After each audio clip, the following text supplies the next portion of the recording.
ito po yung process na ginagawa natin sa okra. Tingnan nyo po yung lupa. O, tingnan nyo. Ganun din po ang gagawin natin dito. Para habang sila'y lumalaki, ay masustansya po. Hindi na po natin kailangan mag-abuno ng commercial feeds.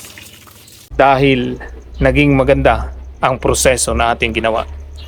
Tara, samahan nyo po kami at tingnan po natin kung paano po kami nakakakuha ng libreng abuno, pataba sa ating mga alaga at nag-i-enjoy pa po tayo habang ito'y ating ginagawa. Ang ating kasama sa biyahe, maghahakot ng tayo ng kambing at maliligo sa ilog. Yan. Aguray! Muda ka no te Agilocano. Malalayang damot iman. Amo na na? Agilocano dagito yung ubeng. Hintay yung araw din, tagbiyahe tayo. Practice ti at sa Ilocano. Hintay yung araw din. No kamenjay, no akapat to, we akan to Ilocos. Ilocos, we amo mi ti amo mi ti at sa Ilocano. Ano yan, sasama yan? Sama ka? Yes, sama ka daw? Yes, sama ka? Sumarot ka? Ha? Ligo ka? Saway na! Doon sa ilog! Yes, pa. Okay, kasi yan na. Hindi, ano, Ditig ka na ito. Tingnan lang ate. Yes. Okay pa, wait lang, ganun pa rin grupo pero may kalahati lang na isa sa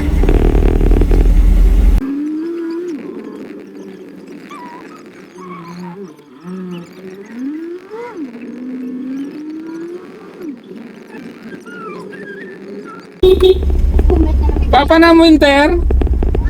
Sana? Papa na, magdatoy ni EJ! Magdatoy ni EJ! Magdatoy ni EJ!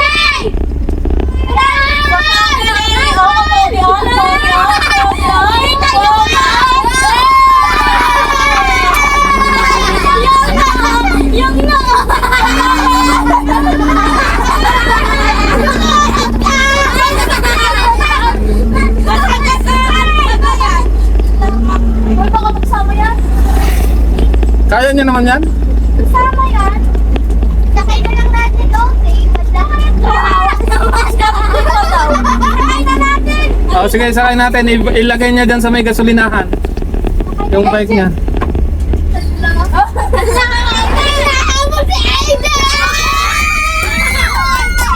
Pagod ka na kumwitar kasi.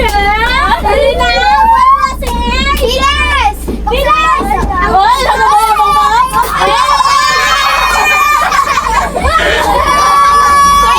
Cycling eh. Ay! Sumakay ka na daw. Bilis! Yung bike mo, iwan mo daw doon sa gasolina. Bilis! Iwan mo daw doon. Sakay.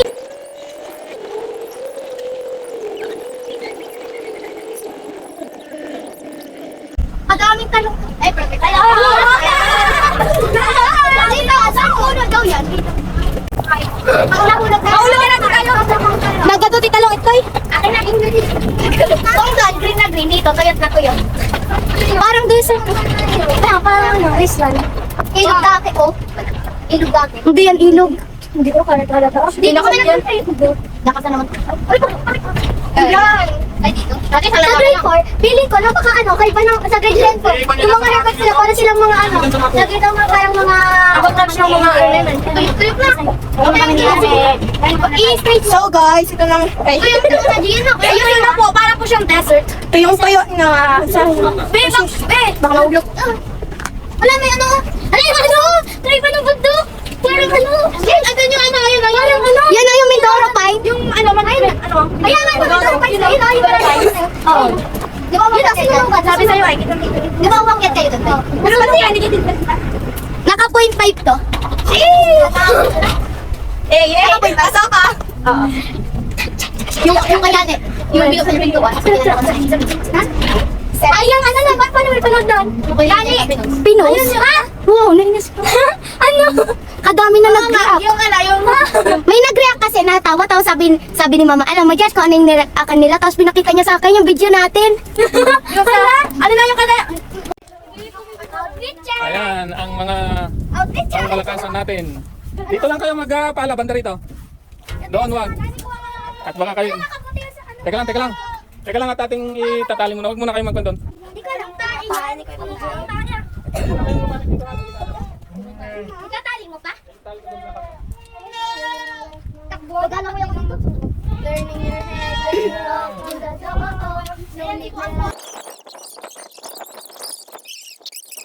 Ayan, ang vlogger na. Si Siyang na vlogger. Sige, dyan, dito lang kayo magpandon. Ito na nga yung sako.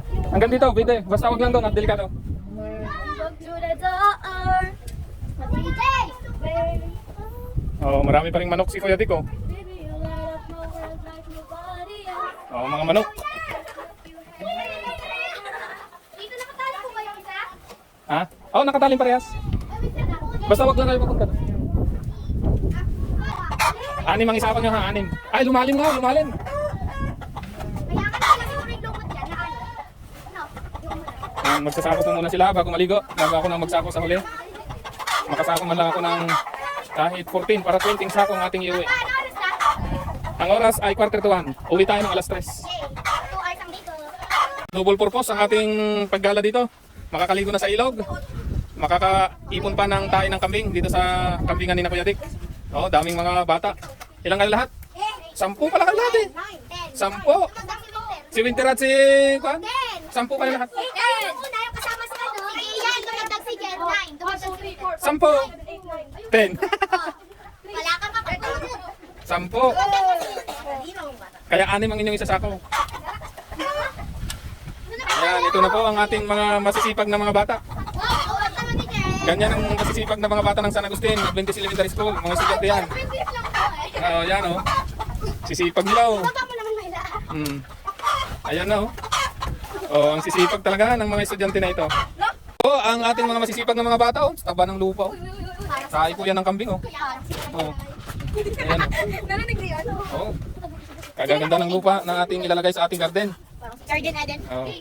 Sigurado matataba na naman ang ating mga gulay doon. Yan mo yung mga okra doon. Wala, panalo na sila Josh. Wala na.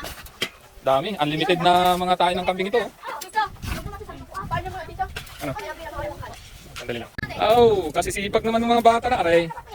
Aray, ganito ang mga bata dito sa amin San Agustin kasi sipag May tatlong hindi sa labas.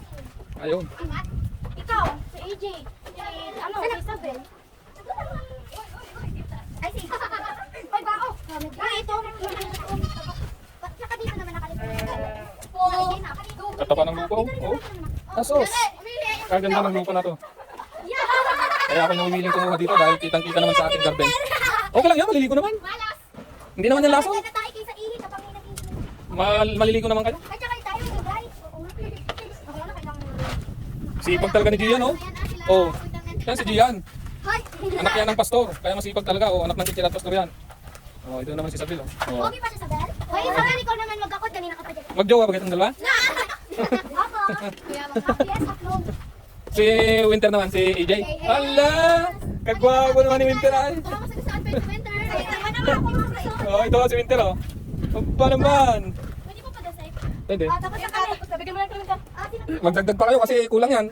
Yung isa ang pagtulong-tulungan nyo. Hindi po ang mahuli. Yan sa ano. Ang dalawang mahuli na lang. Ang mag-aakal. Tapos na ako dyan. Dapat na yung nauna. Wala sila Gian mo. Dalawa na. Wala na. Dapat na Hindi pa. Tatlo pa kayo. yung nauna. Wala nga. Yun Yung nauna ka kasi. Tatlo pa kasi. Tatlo pa kasi. Pag dalawa na ang natira. Ayusin mo lang. Wala na. Ano na? Napakaano mo yun? Ala. Dito na sakit. Dasikin mo yung kala Gian. Sino may pala pero kung hindi kaya? Kailangan pa naman. Wala na. May pang-anim na. Uy, kumara mo naman siya. Hi. Nasaan ang pangalan? Tingnan mo kasi siya. O, yan o. Baka na, Bene. Tanggalin mo na kasi siya.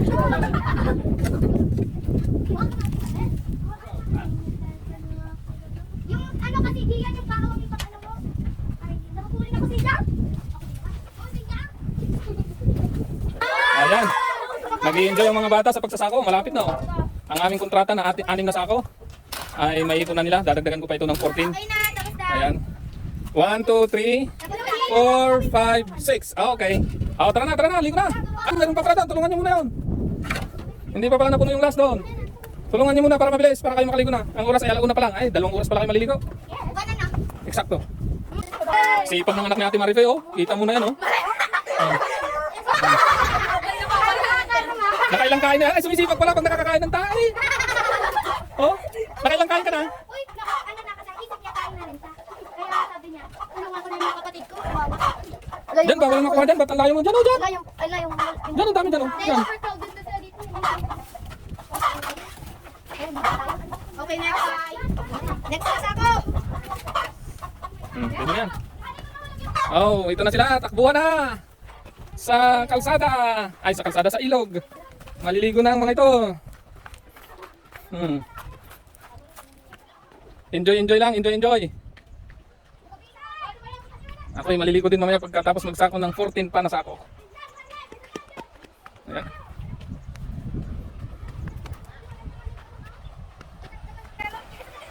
Dito naliligo ang mga bata. Masarap maligo kasi dito malamig.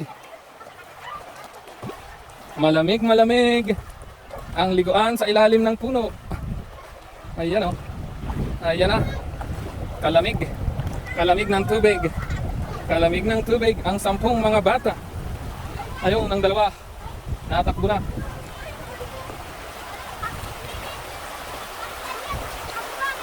Sarap ng ligo ng mga bata. Oh. Yan na. Ang liguan nila. Ang liguan ng mga bata. Ang masasaya. Sarap ng ligo. So ayan po. Ito na po yung atin pong naisako. Magsasako pa rin tayo. Gagawin nating 20 lahat. Ayan. Buti na lang at meron tayong mga bata na nakasako ng 6 na sako. Nabawasan ng 6 na sako yung ating isasako. At yun po ay kasama sa ating diskarte. Give and take. Kasi nga, sila ay masaya na naliligo na ngayon doon. Nag-enjoy din naman sila sa pagsasako dito. Dahil marami sila. Meron po pag marami. Enjoy lang po yung trabaho. At the same time, natulungan nila ako. At yun na may benefits din sa kanila dahil makakaligo sila. Hindi sila nahirapang pumunta dito. Malayo-layo rin ito kung lalakarin nila. Delikado nga. Maganda rin yung may kasamang matanda. Yan lang po ang ginagawa ka natin. Kailangan may kasamang diskarte sa pag-garden. Ngayon po at pakante po ako. Walang ginagawa. May panahon para makasamang gala at kasama na rin ang pagkuha ng matatabang lupa. Dahil ito po ay talagang kailangan na ng ating mga gulay din, ng mga bagong tanim doon. Ay kinakailangan natin lagyan ito para hindi tayo mag-abuno ng mga komersyal na abuno. Dahil napansin ko yung ganito ang ating mini-mix ay hindi ko na kailangan magtanim. Kaya nyo yung ampalaya ko doon ay malaking bagay po nung mayroon na po ito. Kaya nga po, diskarte lang po talaga. Ayan. Diskarte lang talaga sa pagbubulayan. Ngayong free time natin ay hindi nagamit po natin sa makabuluhang oras. Dahil wala naman tayong trabaho ito barangay hall ay dito po tayo at i-improve po natin lalo yung ating garden, lalo na po ngayon at umuulan. Kaya ganyan lang po sa lahat ng bahagi ng buhay natin. Humanap tayo ng mga alternatives ng mga bagay para ma-maximize po natin ang ating buhay. At ito pong aking ginagawang ito ay laking tulong po sa aming pamilya at siyempre sa komunidad na ating ginagawa. Tulad po dito ay natutulungan ko rin ang aking kuya Dick para hindi masyadong maparami ang mga dumi dito ng mga kambing. Mababawasan na. Malaking tulong din sa atin dahil semi-organic ang ating gulay. Kung alam ko lang sana kung paano mag-organic yung mga pagpatay sa peste, mga insekto, ay gusto ko sana organic lahat pero wala eh. Hindi nabubuksan ang mga peste pagka yung sabi nilang suka at dishwashing liquid ay parang hindi umipit. Kaya napipilitan po tayo mag-spray ng chemical natin sinasabi nila ang semi-organic lang dahil walang abono. Ito po ay napaka-effective na abono sa ating gulay. At itong 20 sako na ito ay marami ng gulay ulit ito na papatabaan. Yun ang kagandahan pag may kambingan. Tayong kakilala na ibibigay sa atin yung tae niya ay ewan lang sa ibang lugar, baka sa ibang lugar ito ay ibinibita. Pero ito libre lang dahil sa mapinsan ko ng kambingan na ito.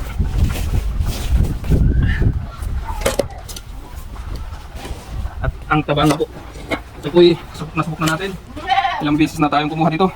Ngayong 2024 ay pang-4 na po ito. Ay hindi pang-5 na nga yata. Pang-5 kuha na po natin dito. Pag naikalat ito, parang kunti na rin lang itong 20 sako na to. Marami rin talagang kailangan pero ang kagandahan nito, libre naman. Yun lang, yung pagkuha lang dito ang sabihin na natin yung crudo ng sasakyan. Pero double purpose naman kasi talaga namang naliligo rin kami dito kasama ang aking anak kahit wala ito. Kaya ibig sabihin, yung crudo ng gastos dito ay kasama na talaga yun sa buhay. Kapag talaga namang pinagbibigyan ko rin ang anak ko na maligo dito kahit nung hindi pa ako nagbubulayan. Kaya talagang kasama rin. So, kagandahan nito, may exercise na tayo. Mamaya maliligo rin tayo doon pagkatapos natin makasapon ng maraming tayo ng kambing. Oh, ganda oh. Ang ganda talaga ng lupa, halatang mataba. Oh. Oh, mix po yan oh. Ang ganda, itim na itim. Oh. Sigurado to. Tataba, gustong-gusto to ng mga halaman. Ito po ang ating pong nahakot na mga tayo ng kambing at may kasamang iba, dayaming at kung ano pa ito. At atin na pong itinapon dito sa may kalong at pabayang. Kita naman ito. Kung hindi pong binigay yung ating okra, ay ito rin po yung ating process. Ito po yung process na ginagawa natin sa okra. Tingnan nyo po yung lupa. O, tingnan nyo. Pakita mo yung lupa. Ganyan na ganyan po yan. Mga kain po ng kambing po yan, mga iba at mga basura po. Lahat po ng nabubulok ay nilalagay po natin dyan. At ganun din po ang gagawin natin dito. Para habang sila lumalaki, ay masustansya po. Hindi na po natin kailangan mag-abuno ng commercial feeds. At ito nga po, tinapunan na po natin itong pampagyan. Tingnan nyo po yung lupa. Dahil yan po ay umangat na sa lupa. Tinapunan ulit natin ng kain ng kambing. Talong naman po dito. Kaya, ito po. Ganyan po lang po ang ating ginagawa. Tatabunan po natin ito. Para ito ay tumaba. Yan, ganyan po ang sistema niyan. Para matabunan po yung kanyang puno ng kain ng kambing. Para siguradong mataba po yan. Tingnan niyo po ito. Ito po yung nakahinga na. Pero patatalin po natin yan. Gamit itong lupa ng galing sa kambingan. Yan po yung tatayo. Yan. Ganyan po yung ating style dyan. At tatapunan po natin ito ng maraming tali para hindi po matakat yung puno ng ating kamatis at talong. Bukod doon ay matatabunan pa yung mga damo at tatapunan natin ang ating alaga. Ganyan po yung ating ginagawa dito sa ating mga garden, dito sa ating bakuran. At sigurado magiging mataba po ang lupa dito at matupay pag mataba ang lupa. Mataba din ang ating mga alaga. Inatlatin na po natin yan para siguradong kakainin niya na yung sustansya.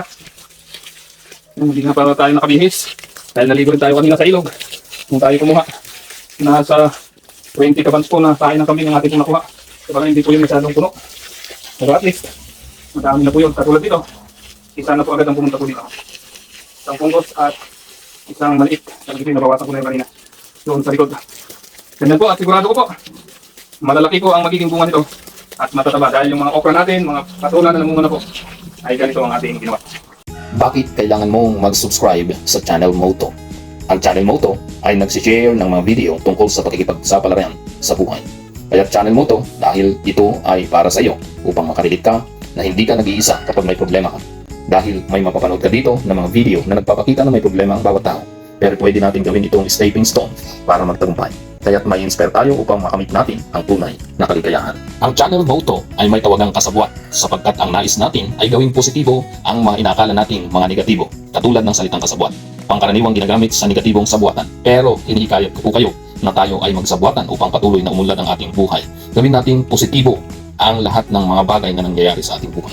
Ang channel Moto ay nag-upload at mag-upload pa ng mga inspirational video tungkol sa iba't ibang karanasan na ating pinagdaanan at pagdadaanan pa. Tayo po ay punong-puno ng karanasan na pwede nating i-share upang maka-inspire. Ang channel Moto ay one-man channel. Ako po si Noriel Felipe ang nagpapatakbo nito. Bagaman maliit na channel na ito, pero ipinapangako ko sa iyo, ang maliit na inakala mong hindi mahalaga, ito po ay napakahalaga upang ikaw ay ma-inspire na katulad ko. Ipinanganak ako na mahirap pero nagsikap. Nag-aral sa iba't ibang paaralan katulad ng University of the Philippines or UP at sa Adventist University of the Philippines AUP upang lalo nating mapaunlad ang ating kaalaman. Nag-seminar din po tayo sa iba't ibang lugar katulad ng mga karanasan natin sa Department of Education at tayo rin ay nag-seminar sa iba't ibang bansa. Nagturo sa Department of Education at nagturo rin sa Macau, China. Ang mga karanasan na ating pinagdaanan ay humubog sa atin upang maging inspirado tayo at lalo naman tayong makaka-inspire ng mas maraming tao. Nagnegosyo po tayo sa iba't ibang larangan katulad ng buy and sell ng hayop, restaurant, at maging ang backyard garden ay ating pinagkakakitaan. Marami pa po tayong ibang mga pinasok na pwedeng pagkakitaan. Pumasok rin tayo bilang administrative assistant sa barangay hall ng San Agustin. Lahat ay ating gagawin upang maging masaya at makapagpasaya sa ibang mga tao. Nais ko pong i-share sa inyo ang mahalagang pangyayari na pwede tayong makarelate. Kaya't kasabwat, ano pa ang hinihintay mo? Please subscribe. Sikapin nating magkipagsabwatan sa iba't ibang subscriber at viewer ng channel Moto upang lahat tayo ay sabay-sabay na umasenso.